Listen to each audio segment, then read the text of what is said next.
Hey guys, Dan here from Your Guitar Academy, and today we've got another really cool quick lick for you, and it's all about adding chromatics to blues, okay? So the first thing I want to show you is just what gear I'm using to get this sound. Now first of all, you'll notice this beautiful guitar. It's a hand-built guitar by a guy called James Collins. He's an amazing guy, super cool luthier, and this is the result. It's quite a beautiful little thing. And I'm actually using, in terms of an amp, a matchless style amp through the Kemper, of course. So most stuff we do is recorded via the Kemper. And in terms of pedals, very, very little. I've obviously got a Ditto looper on the go for the loop. And I'm using a Rothwell Love Squeeze compressor. It's just something to kind of just bring out the lows because I'm playing with quite a lot of dynamic here. So that's the gear that I'm using. Now, with regards to the lick itself, the idea here was to kind of push myself out of that pentatonic major minor sound. So we're in the key of B, and the groove is literally just a B9, B7, you know, this kind of thing. You can play it wherever you like, on the neck. You can kind of layer that up to your heart's content as much as you like to. I just did a few little layers on the looper, but it's just a B9 with this kind of upbeat kind of shuffle groove, right? Now over the top of that, traditionally what I would have done, or what a blues player would do, is use the kind of B minor, B major pentatonic. So the B minor pentatonic gives us this like...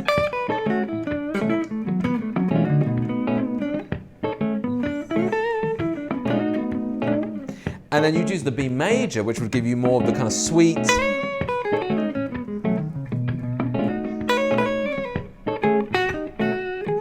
So those two sounds are very traditional over this kind of blues swingy kind of vibe. Now, what I was looking for was how can I kind of push myself outside of that? So we do kick the lick off in a traditional way. I'm using a kind of, I like to think it's like a buddy guy.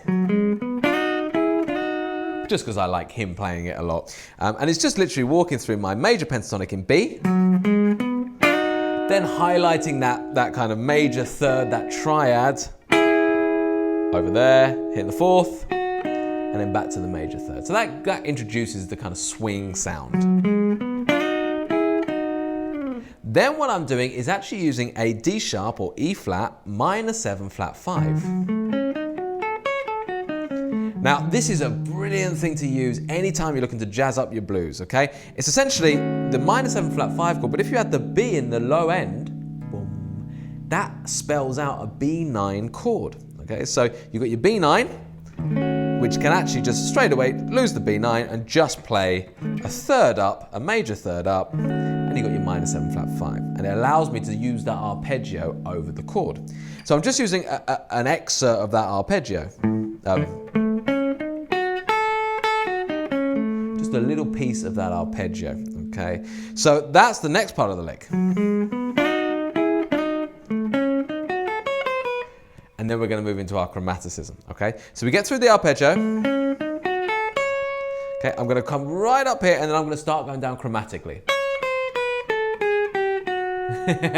So I'm kind of within this box, but I'm very much just using all chromatic notes.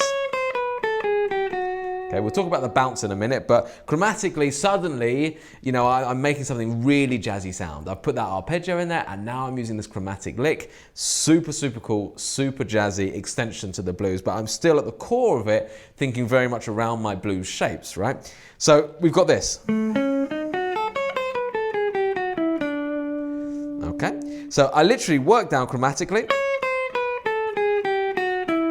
all the way down to the G string, come back down to the flat third, and then I'm just going to simply do a semitone bend, back up to the fourth, and then finish on the root, okay? All the way through those chromatics, there's notes that are in, notes that are out, notes that are in, notes that are out, and that's kind of the secret with the chromatics. As long as you kind of use them as bypass notes, and then end on something strong, so in this instance, I'm ending on the fourth or the third, the flat third, and then eventually the root, it's going to work, essentially. So let me just play that lick slowly for you guys.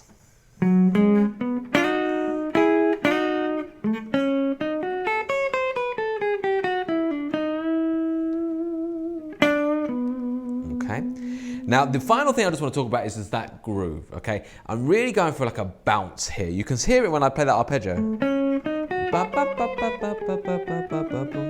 Okay, so I start with a bounce.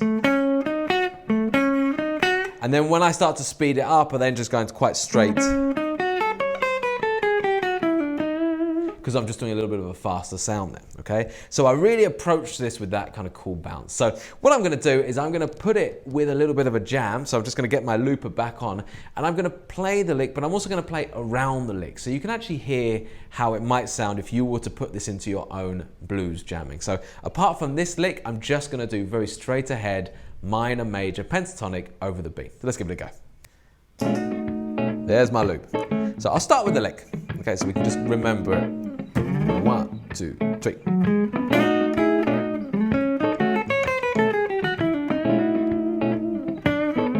Now just a bit of jamming.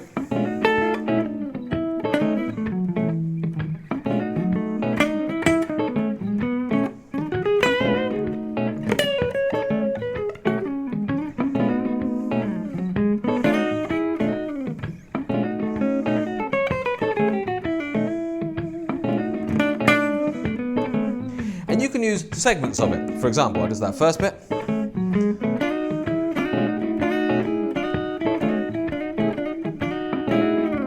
And then a little bit of that arpeggio.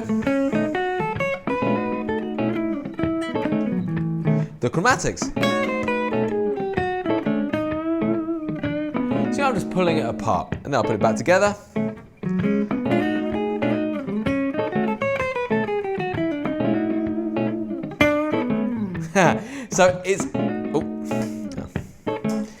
So as well as being a really cool lick individually, just that you can master and just shred through over your normal blues, you can also pull it apart and have a lot of fun with it. So I'll see you next time for another quick lick. Thank you so much for watching, and if you'd like to get access to the interactive tab for this lick, join our YJ Club. Plus, if your guitar learning is moving slower than you like, or you're struggling for focus, our YJ Club is exactly what you need. With custom learning pathways, an awesome website, progress tracking, and access to our community of students and mentors, you have everything you need to achieve your guitar goals. We'll see you there.